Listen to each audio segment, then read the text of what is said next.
Ladies and gentlemen, good day and welcome to Maruti Suzuki India Limited Q1 FY26 earnings conference call.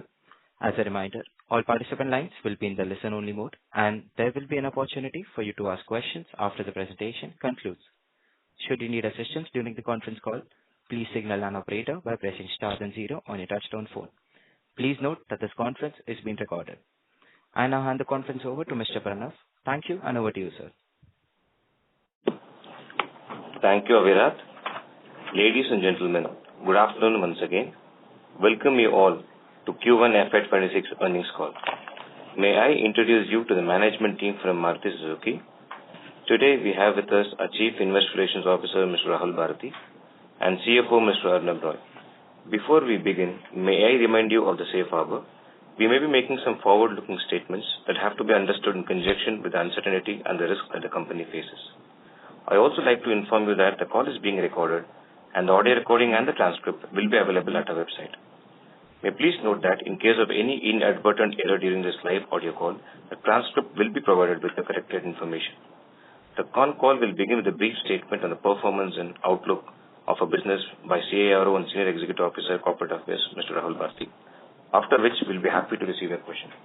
I would now like to invite our CARO, Mr. Rahul Bharati. Over to you, sir. Thanks, Pranav. Good afternoon, ladies and gentlemen, and thank you for joining us. Before we come to the explanation of the results, I would like to share an overview of the passenger vehicle industry sales performance in Q1, followed by major business highlights of the company. In Q1 of this financial year, the domestic passenger vehicle industry continued to witness a sluggish demand environment. The wholesales in the passenger vehicle industry declined by about 1.4% in the Q1, compared to the same period previous year. The affordability issues in the entry segment cars continue to affect the growth of the industry. In terms of form factor, the industry saw an increase in consumer preference to SUVs and MPVs. In Q1, the SUV share increased to over 55% of total sales, while MPV's contribution increased to about 11%. However, the share of hatchback segment continued to shrink. In Q1 of this financial year, the share has reduced to 21% from a high of 46% in the financial year 2019. In terms of powertrain mix, the share of CNG and diesel powertrains was about at 19% each. The share of hybrid vehicles and EVs were about at 3 and 4% respectively. Now I'd like to share the major business highlights for the company. The company continued to maintain a robust growth in exports in the quarter. It commanded nearly 47.1% share of India's total passenger vehicle exports in Q1 of this financial year. The all-new Dzire became India's first sedan to receive a 5-star Bharat NCAP safety rating, while the new age Baleno earned a commendable 4-star rating, reinforcing our commitment to vehicle safety. In terms of customer safety, the company is now offering 6 airbag as a standard in almost all its PV product lineup, and advanced safety features like electronic stability control, anti-lock braking system with electronic brake force distribution as a standard feature across all variants of all models. In the SUV segment, the Grand Vitara set a new benchmark by becoming the fastest mid SUV to reach 300,000 unit sales since its launch. The Fronx emerged as the fastest SUV to achieve 100,000 exports from India within just 25 months, reflecting strong global acceptance of the company's products. The Fronx is also the highest exported car from India in Q1 of this financial year.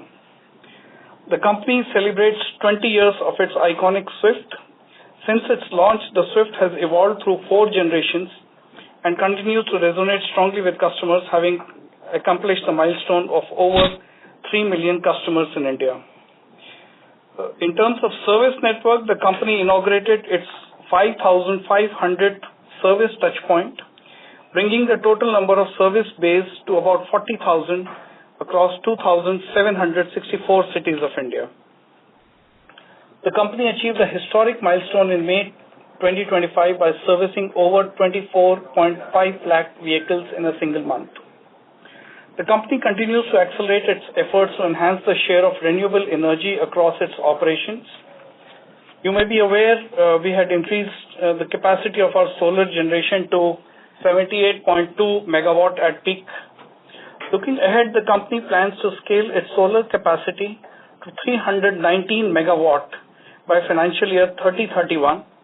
This is expected to increase the share of renewable electricity in total electricity consumption to 85% by the financial year 2030-31. The company also uses rail mode to lower its carbon footprint in the logistics. The company is the first automobile OEM in India to develop in-plant railway sidings, and that too at 2 manufacturing facilities with a combined dispatch capacity of 750,000 vehicles per annum. These sidings are aligned with the Government of India's PM Gati Shakti initiative. In financial year 25, the company had achieved its highest ever rail dispatch volume of 518,000 vehicles, representing 24.3% of total dispatches. We are aiming to increase the share to 35% by financial year 30-31.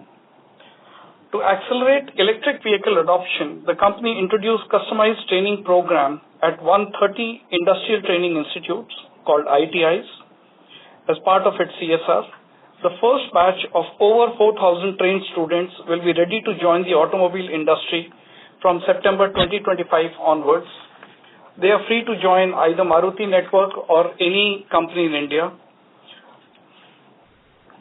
Coming to the business performance in the quarter 1 of financial year 26, during the quarter, the company sold a total of 527,861 vehicles during the quarter, comprising domestic sales of 430,889 units and exports of 96,972 units.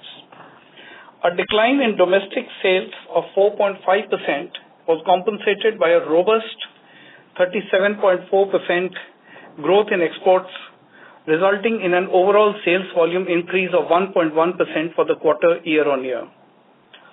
In domestic market, the participation of first-time buyers in car buying continued to remain subdued, largely due to affordability issues.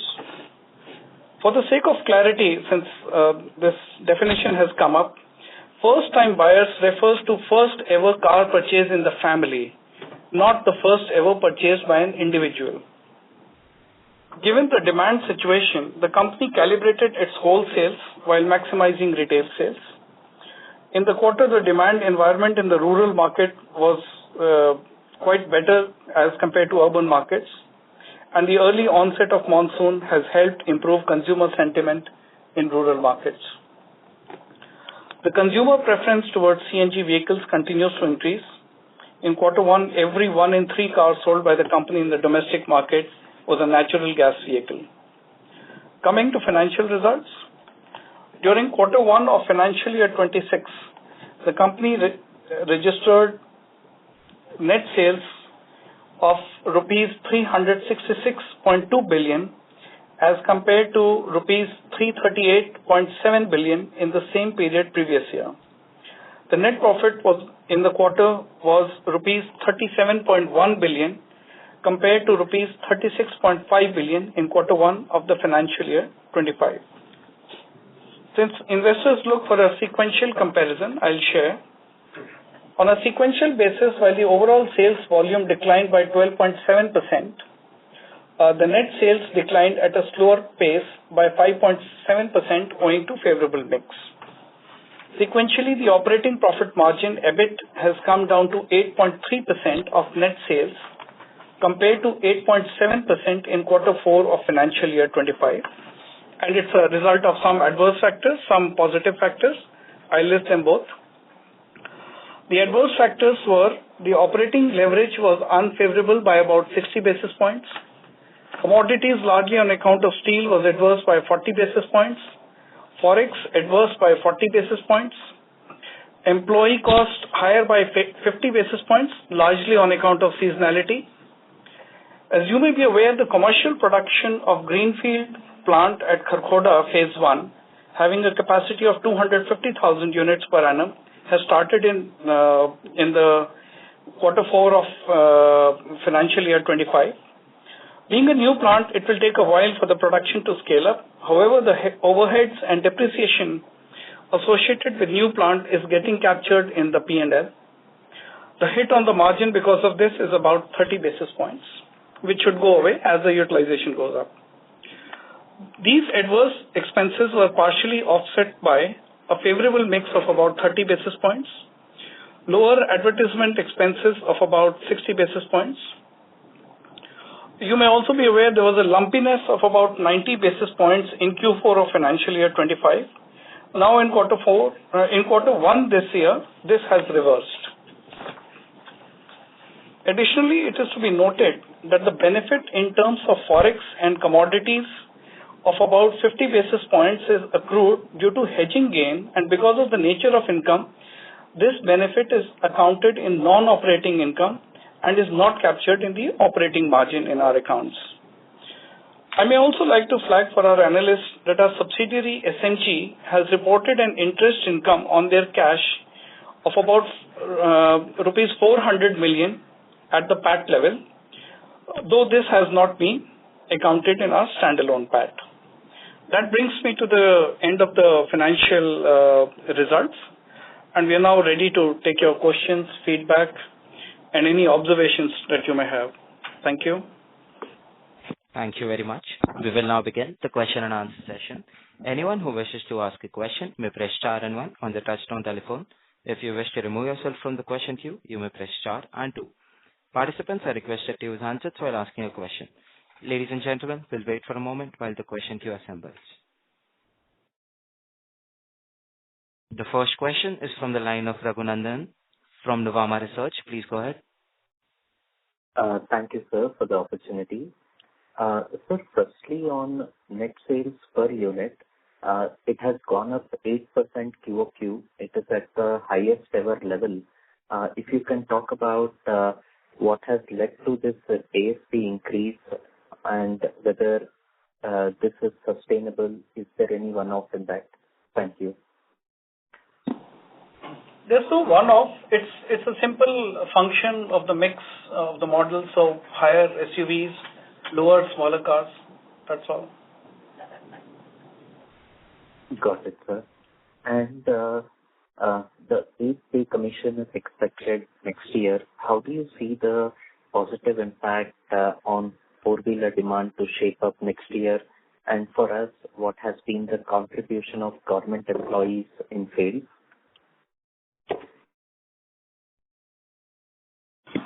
So it's slightly premature to estimate the benefit on account of that. We also have to keep in mind that if the income jump has to be distributed across so many items in the share in the wallet. So how much will it really help? We still have to assess. And the share of government employees in our sales?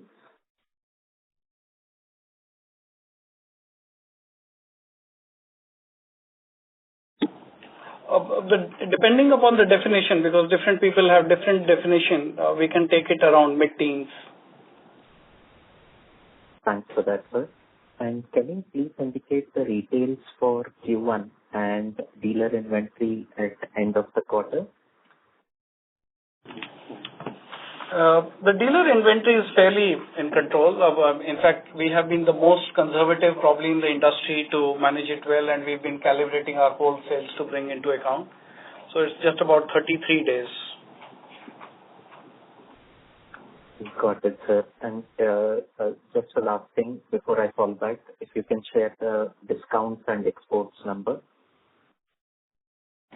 Well, it's in the range of about 6,500 crores overall, and discount is flattish compared to the last quarter. Thank you, sir. Thank you.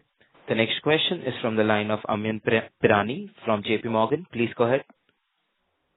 Yes. Hi. Thanks for the opportunity, and congratulations on a strong performance despite a weak volume in this quarter.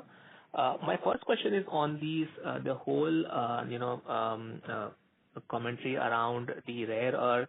I just want to get your sense as to how big a problem is it for you as of now, And just your perspective on whether is it only a challenge for EVs or can it become a challenge for the entire ICE portfolio as well? And where are we in terms of, managing this risk? Okay. So it is a challenge, and of course, our people, our engineers are working to mitigate it and ensure that we do not have impact of this. So it's work in progress, but as of now, we are managing the situation. If and when there is an impact, we'll come back to you. To answer your question, rare earth magnets are used across, the usage changes. The consumption in EVs is much higher. In ICE engines, it is much lower, but it does exist. Mostly it is in the motor or in sensors or in some electrical parts. Okay, fair enough. And secondly, just on the mix, obviously this quarter your exports have been doing well for a while now, but this quarter the gap between exports and domestics was even higher. So can you help us understand, any specific color on the ASP? Is it just a basic mix, or is there some country mix or some FX benefit also which you are getting due to which this ASP has gone up? See, overall, if you look at an overall broader perspective, it's fairly even, Steven. I mean, there's not much of a difference between domestic and export. As Rahul articulated earlier, it is pretty much the model mix which is impacting it, going towards more the bigger cars. Okay, understood. Thanks for this. I'll come back in the queue. Thank you. The next question is from the line of Kunjan Priyathani from Bank of America. Please go ahead. Yeah, hi. Thanks for taking my question. Just, follow up again on the retail number for this quarter. And if you can sort of share the color between how is the growth between the rural and urban that you're seeing. And clarification that the discount number that you said is same as last quarter is, you mean that is in terms of the rupee per car, that's the number that you're talking about, if you can, clarify that. So the retail was about 380,000 units, and the degrowth was lesser in retail than in the wholesale.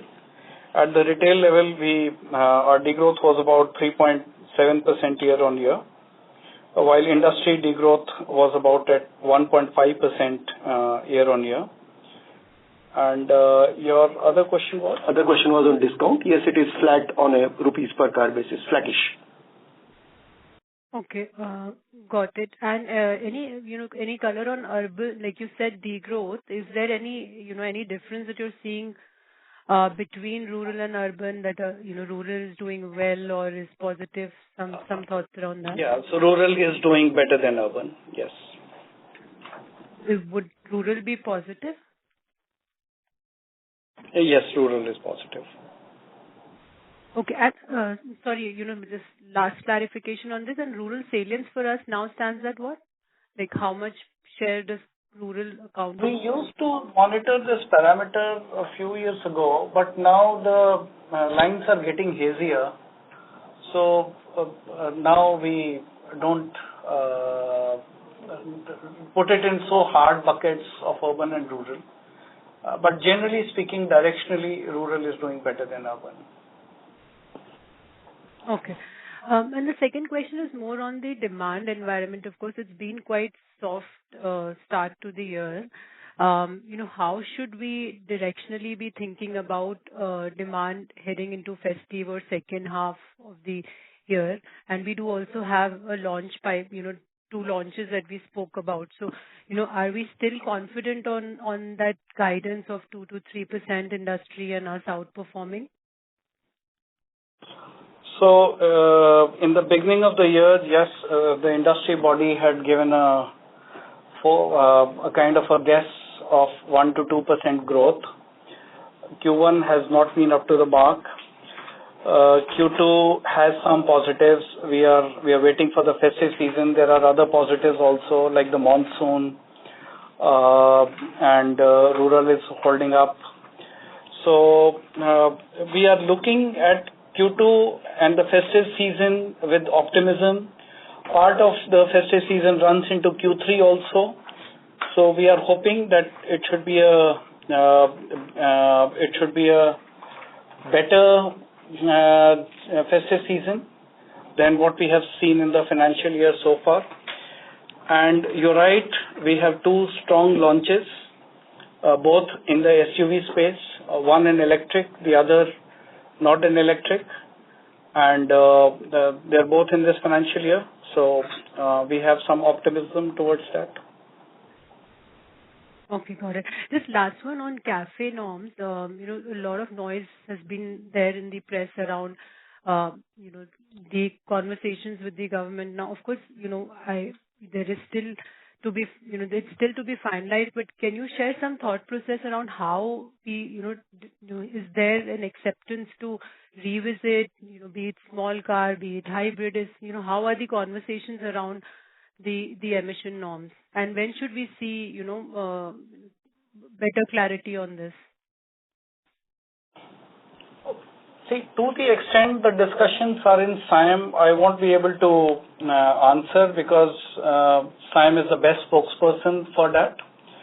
Having said that, the discussions have been proceeding well between industry and government. Both sides understand each other's position quite well. It is a complex topic, but there have been sufficient discussions and all the complexities are on the table. And it is expected that between 1 to 2 months, all of us are hoping that the final regulation will be out so that we have clarity for the powertrains starting from 1st April 2027. Okay, got it. I'll join back the queue. Thank you. Thank you. The next question is from the line of Amit Hiranandani from Phillip Capital. Please go ahead. Yeah, thanks for the opportunity and congrats for the decent set of numbers. So just on the exports front, we are seeing that Maruti exports growth has been much better than the peers. Just want to understand what Maruti is doing differently versus peers. Also, how is the exports market shaping up? And is there any kind of a discounting war ongoing in certain markets to gain some market share? And also the outlook on the same, please. Thanks. Thanks for this question. And a lot of efforts have gone in the full past decade at a very deep structural level for building exports. The biggest thing is the network. So we have improvised the network both in quantity and in quality, in depth of penetration across markets. We've launched more products in more markets. We have carried the successes and examples of those successes from Indian marketing and Indian servicing to these foreign markets like customer handling processes, finance at dealerships, customer complaints, reach out efforts. All these efforts have helped. I should also say that Suzuki has been kind to make their global distributors available to us.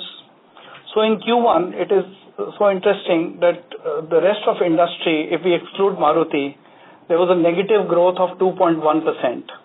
Maruti exports grew by 37.4%. and which pulled up the industry growth to 13%. Now we are 47% of exports. So it is a build-up over a long period of time, and we are spread in now about 100 countries, and we want to take it forward. A big increase will be when we launch our EV in about 100 countries of the world, including Europe and Japan. One big factor has been Japan. You may be interested to know that Japan is now in Q1 the second largest export destination in all our portfolio, in all our global markets, and Jimny or Franks are doing exceedingly well there.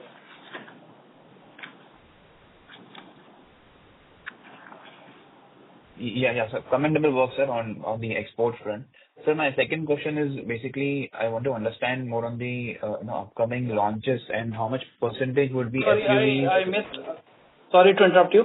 You had one question on discounting. No, that's not the case. We are working with very sustainable, healthy margins. Sure. Thanks for that. Sir, how much percentage will be SUVs in Maruti's upcoming launches till FY30? Normally, auto manufacturers do not share launches so much in advance. They just share the numbers. The idea is to retain the excitement and the curiosity in the market. So at least in this financial year, we'll have 2 SUVs. And what I can share with you is, since SUVs are about 55% of the market today, so obviously they'll find a good share in our new model lineup in the next few years. Just one last quick question on the why other income was higher and the capex outlook for this fiscal. Thanks. Yeah. So other income has been higher, as you can see it from the results. It is predominantly driven by 2 things. One is definitely a more efficient treasury operation, and the second part of it is the market has been supportive. So, I mean, there was a mark-to-market impact of the overall the industry yield, whether it is kind of a 3-year reference yields or the 1-year reference yields, both has softened. So as a result of that, there's a mark-to-market impact. And the capex outlook, please. Thanks.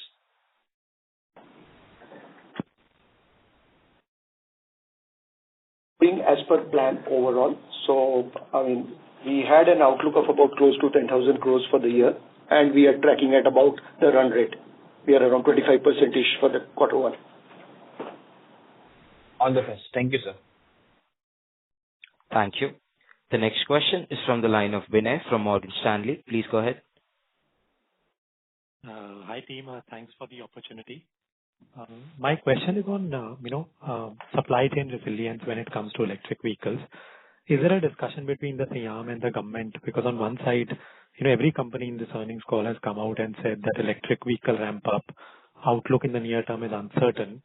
But we also have CAFE norms which are in a way pushing the sector towards electric. Whereas, do you think there's enough supply chain resilience to make the sector future-proof? Anything SIAM or the government are jointly doing together to address that? That's the first question. I would love to hear your thoughts. Vinay, very good question. I hope we had an equally good answer. This is a challenge. It was known. There are other questions around EVs also, like lithium availability or some other critical minerals availability.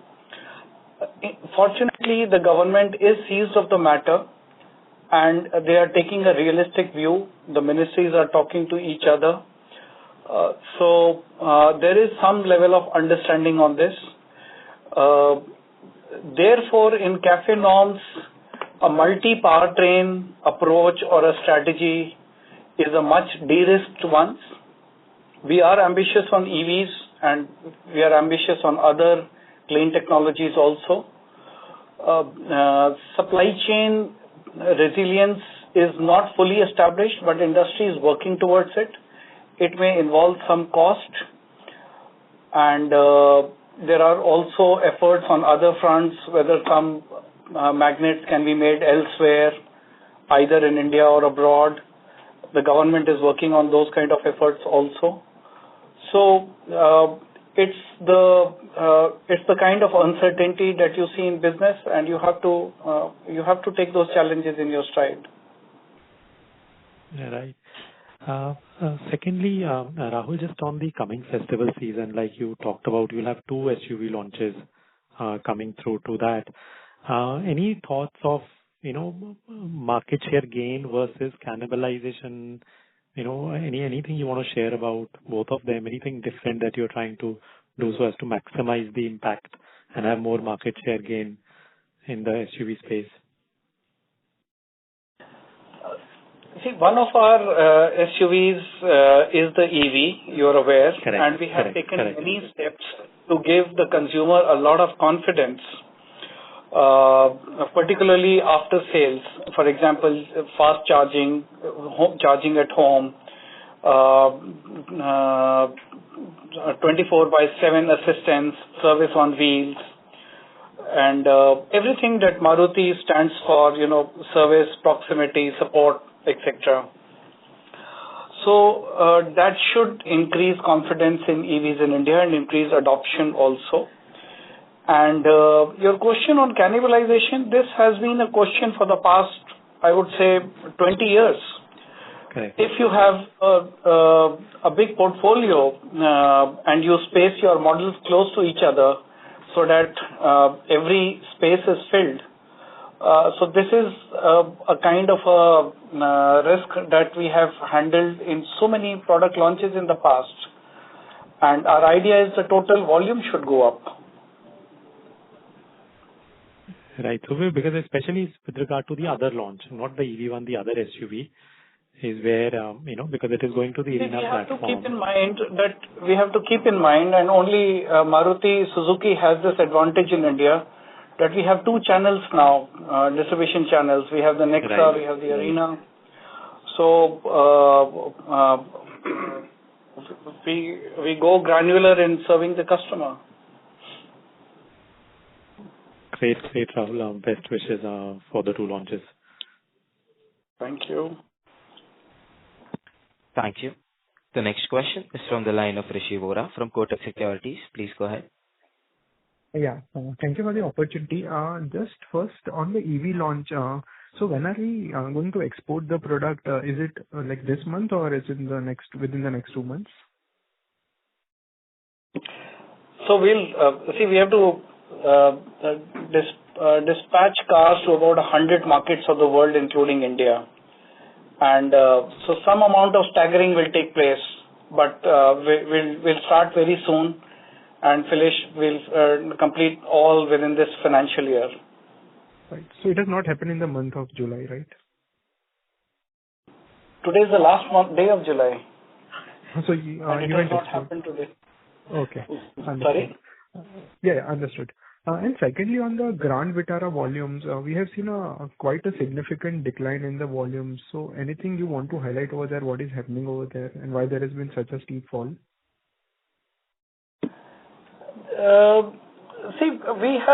The product is good, the customer response is good. And the customers who have seen it swear by the product.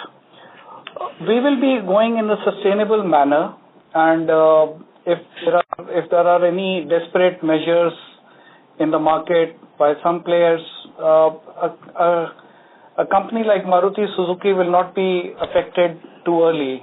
So we'll go about in a sustainable manner. Understood. In the ICE SUV launch which will be I should also tell you that there is a CNG variant that has been launched very recently. Understood. And on the ICE SUV launch, which is slated for release in the coming months, will it also have a hybrid powertrain, or you'll not be commenting right now? If I tell you now, you won't come to our launch. I want to invite you to our launch. Understood. And just last thing, just on the ASP side, will there also be some positive impact of this the 6 airbags which you have introduced on all your models? So at least during the quarter, can you give us the number of models in which you have introduced 6 airbags, and that will have some positive impact on the ASPs as well, right? What I can tell you is that let's say by end of July, which is now, almost 97% of our volume by sales would have 6 airbags. Understood. And by any chance, you know the number, what would it be by end of March? It's a transition phase, so just wait for the next quarter. Understood. Okay. Thank you, sir. All the best. Thank you. The next question is from the line of Kapil Singh from Nomura. Please go ahead. Yeah, good evening, sir. Just a few numbers which I wanted. Firstly, the spare sales for the quarter, if you have, the MTM gain in other income, if you can share, and the capex of 10,000 crores, does it include FMG? If not, what is FMG capex? Okay. First on the last one, I think the capex is MSIL. SMG is over and above it. So that's the first part. MTM, there is about, as I said, that the index yield has gone by about 35 bips. So there is a corresponding gain for that. And what was your other question? Share sales for the quarter? Yes, just give me a moment.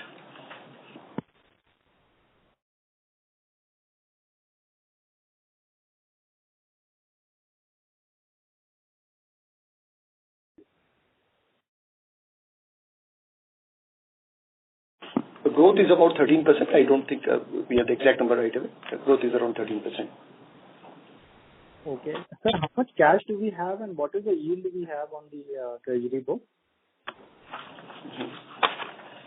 See, cash you can, this is a June quarter, so we don't share the balance sheet. So you can do the March and you can see it's in the similar range. Again, September you will get our balance sheet. And the yield has been positive. There is this underlying yield plus over and above that is the mark to market, as I have said few times in the call. So it's a combination of that. And you guys have all the models to do the math.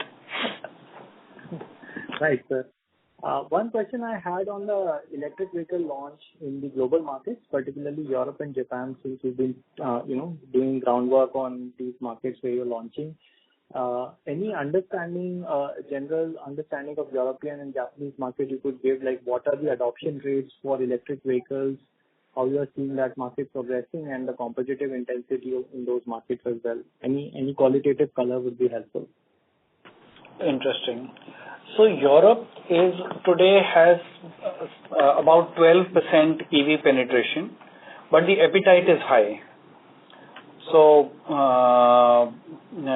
Japan has a slightly lower penetration, but yes, we are confident of that market because our parent comes from that market, and if we can go by their assessment of the past two models, which are the France and the Jimny, the experience has been positive. So we are hopeful. I can also tell you that this exports will be fairly diversified. We have about 100 countries of the world. So we have a sense of confidence on the sales. Sure, sir. Anything on the competitive intensity? See, obviously, this will not be like India where Maruti is a dominant player. Maruti Suzuki is a dominant player, but there is a lot of appetite in the market, which we have, and with a good product, we are hoping to service. So I look forward to that. Best wishes for the launch. Thank you. Need your wishes. Thank you. The next question is from the line of Pramod Amte from InCred. Please go ahead. Yeah, thanks. So Rahul, this is with regard to the exports. As a proportion of mix, it seems to be moving up, and we clearly see a traction in terms of ASP. But when it comes to a gross margins or to that EBITDA margin, they still are not flowing through to the end. So can you give more color in terms of exports? Are they going to fleet or more for individual customers? How is the mix? As I mentioned, we export to about 100 countries of the world. The mix is, it's for example, it has a fair amount of small cars also. And the margins, I mentioned, sustainable. These are both individual customers, and in some markets we have the fleet customers also. So fairly diversified. And across segments, we have the Desire as a sedan, we have SUVs, we have small and compact cars. So fairly diversified. Sure. And the second one is taking forward to the EV exports. So how do you need to track from India the relative price positioning of these vehicles versus peers, or the CAFE type of norms will be a driving force for Suzuki to absorb from Maruti, so that you'll be working on a fixed take or pay? How does this all shape up in EVs? Sorry, could you repeat the question? No, I was saying initial pricing has come through, right, in Europe, how the products are pricing.